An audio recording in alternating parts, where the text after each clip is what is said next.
नमस्कार। आज हम बात करेंगे भारतीय सेना के एक ऐसे हीरो की, एक ऐसे जांबाज की, जिनकी बहादुरी की कहानियां आज भी हम सबको प्रेरणा देती हैं। नाम है major Mohit Sharma, para special forces के एक चमकते सितारे। तो चलिए, आज उनके उस असाधारण जीवन और सर्वोच्च बलिदान की कहानी को थोड़ा और करीब से जानते हैं। सोचिए, ये सिर्फ शब्द नहीं है। ये मेजर मोहित शर्मा का कैरेक्टर था, उनकी पहचान थी। ये वो जज्बा था जो उनकी रगों में दौड़ता था कि मौत भी सामने आ जाए तो उसे भी हरा देंगे। यही वो सोच थी जो उन्हें बाकियों से बिल्कुल अलग बनाती थी। और आज हम इसी जज्बे की कहानी को समझने वाले हैं। तो सवाल ये उठता है कि आखिर कौन थे मेजर मोहित शर्मा और उन्हें वो कौन सा सम्मान मिला जो आज उनकी लेगेसी का, उनकी विरासत का प्रतीक बन चुका है। चलिए, उनके सफर में थोड़ा और आगे बढ़ते हैं और ये जानने की कोशिश करते हैं कि उस सम्मान को पाने के लिए किस लेवल की हिम्मत और बहादुरी चाहिए होती है।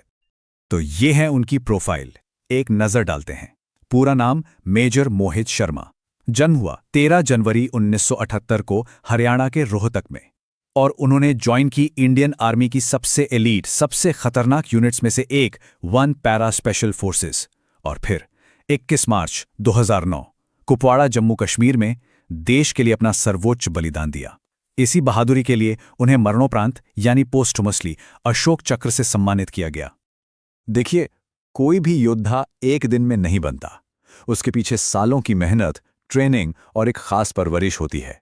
तो आइए अब देखते हैं कि मेजर शर्मा का बचपन कैसा था, उनकी ट्रेनिंग कैसे हुई। मतलब वो क्या बातें थीं जिन्होंने उन्हें इंडियन आर्मी के सबसे बेहतरीन सैनिकों में से एक बना दिया। सेना से उनका कनेक्शन, उनका रिश्ता कह सकते हैं कि जन्म से ही था। वो एक आर्मी फैमिली से आते थे, उनके पिता भी फौज में थे। तो जाहिर है, घर में बचपन से ही डिसिप्लिन, ड्यूटी और देश के लिए प्यार का माहौल था। ये देशभक्ति की भावना ना उनके खून में थी। मतलब रास्ता तो उन्होंने बचपन में ही चुन लिया था। उनका फौजी करियर एक के बाद एक मुश्किल पड़ावों को पार करने जैसा था। सबसे पहले देश के सबसे prestigious institute national defence academy यानी एनडीए में सिलेक्शन, फिर वहां की कड़ी ट्रेनिंग के बाद आईएमए से कमीशन मिला। और उसके बाद भी सफर खत्म नहीं हुआ। उन्होंने चुना सबसे मुश्किल रास्ता, इंडियन आर्मी की सबसे elite unit 1 para special forces.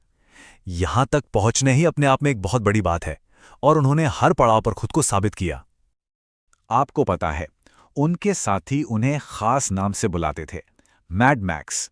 अब ये नाम सुनने में थोड़ा अजीब लग सकता है, लेकिन यही उनकी पहचान थी। तो सवाल ये है कि आखिर इस नाम के पीछे की कहानी क्या थी, और ये नाम उनकी लीडरशिप स्टाइल के बारे में क्या बताता है। तो देखिए, मैड मैक्स का मतलब ये नहीं था कि वो कोई लापरवाह या क्रेजी थे, बिल्कुल नहीं। बल्कि ये नाम उनकी बेखौफ, उनकी निडरता को दिखाता था। उनके अंदर लीडरशिप की एक कमाल की काबिलियत थी। मिशन कोई भी हो, कितना भी खतरनाक हो, वो हमेशा फ्रंट से लीड करते थे। और सबसे जरूरी बात, उनके लिए अपने सैनिकों की सुरक्षा उनकी अपनी जान से भी ज्यादा कीमती थी। यही एक सच्चे लीडर की पहचान होती है। और उनकी सोच, उनकी फिलॉसफी इन शब्दों में साफ झलकती है। कुछ लोग अपने लिए जीते हैं, कुछ शान के लिए जीते हैं, लेकिन एक सैनिक राष्ट्र के लिए जीता और मरता है। मतलब साफ था, उनके लिए पर्सनल कुछ नहीं था। अपनी पहचान, अपनी जिंदगी, सब कुछ देश के नाम था। सेल्फलेस सर्विस की इससे बड़ी मिसाल और क्या हो सकती है। चलिए, अब हम कहानी के उस हिस्से पर आते हैं जो इतिहास के पन्नों में हमेशा के लिए दर्ज हो गया। तारीख थी 21 मार्च 2009। वो दिन, वो आखिरी ऑपरेशन जहां मेजर मोहित शर्मा ने बहादुरी की एक ऐसी मिसाल कायम की जिसे हमेशा याद रखा जाएगा। जगह थी जम्मू कश्मीर का कुपवाड़ा जिला, जो उस वक्त आतंकवादियों का एक बहुत ही मजबूत गढ़ माना जाता था। इंटेलिजेंस से एक पक्की खबर मिली थी कि कुछ हाई वैल्यू टेररिस्ट एक ठिकाने में छुपे हुए हैं। ये एक बहुत ही क्रिटिकल और हाई रिस्क मिशन होने वाला था। और यहां पर मेजर शर्मा की टैक्टिकल ब्रिलियंस देखने को मिली। उन्होंने एक लोकल चरवाहे, एक गडरिये का भेस बदला और दुश्मन के ठिकाने के बिल्कुल पास पहुंच गए, वो भी अकेले, ताकि सटीक से सटीक जानकारी मिल सके। लेकिन जैसे ही आतंकियों को जरा सा भी शक हुआ, उनका कवर ब्लो हो गया। पर उन्होंने एक सेकंड भी नहीं सोचा और क्लोज क्वार्टर कॉम्बैट शुरू कर दिया। जबरदस्त गोलीबारी के बीच उन्होंने कई आतंकवादियों को ढेर कर दिया। इतना ही नहीं, अपनी टीम को सेफली आगे बढ़ने के लिए लगातार कवरिंग फायर भी देते रहे। और अंत में बुरी तरह घायल होने के बावजूद वो अपनी आखिरी गोली तक लड़ते रहे और देश के लिए वीर गति को प्राप्त हुए। उनका ये बलिदान व्यर्थ नहीं गया। आज उनकी शहादत एक अमर विरासत बन चुकी है। तो चलिए अब ये देखते हैं कि उनकी इस लेगेसी का, उनकी इस वीरता का आज हमारे लिए क्या मतलब है और वो देश पर क्या असर छोड़ गए। उनके इस सर्वोच्च बलिदान के लिए उन्हें मरणोपरांत अशोक चक्र से सम्मानित किया गया। अब अशोक चक्र कोई आम मेडल नहीं है, ये भारत का सबसे बड़ा पीस टाइम गैलेंट्री अवार्ड है, मतलब शांति काल में दिया जाने वाला वीरता का सर्वोच्च सम्मान। ये सिर्फ और सिर्फ असाधारण साहस और आत्म बलिदान के लिए ही दिया जाता है। तो आज मेजर मोहित शर्मा की कहानी सिर्फ एक कहानी नहीं, बल्कि एक प्रेरणा है।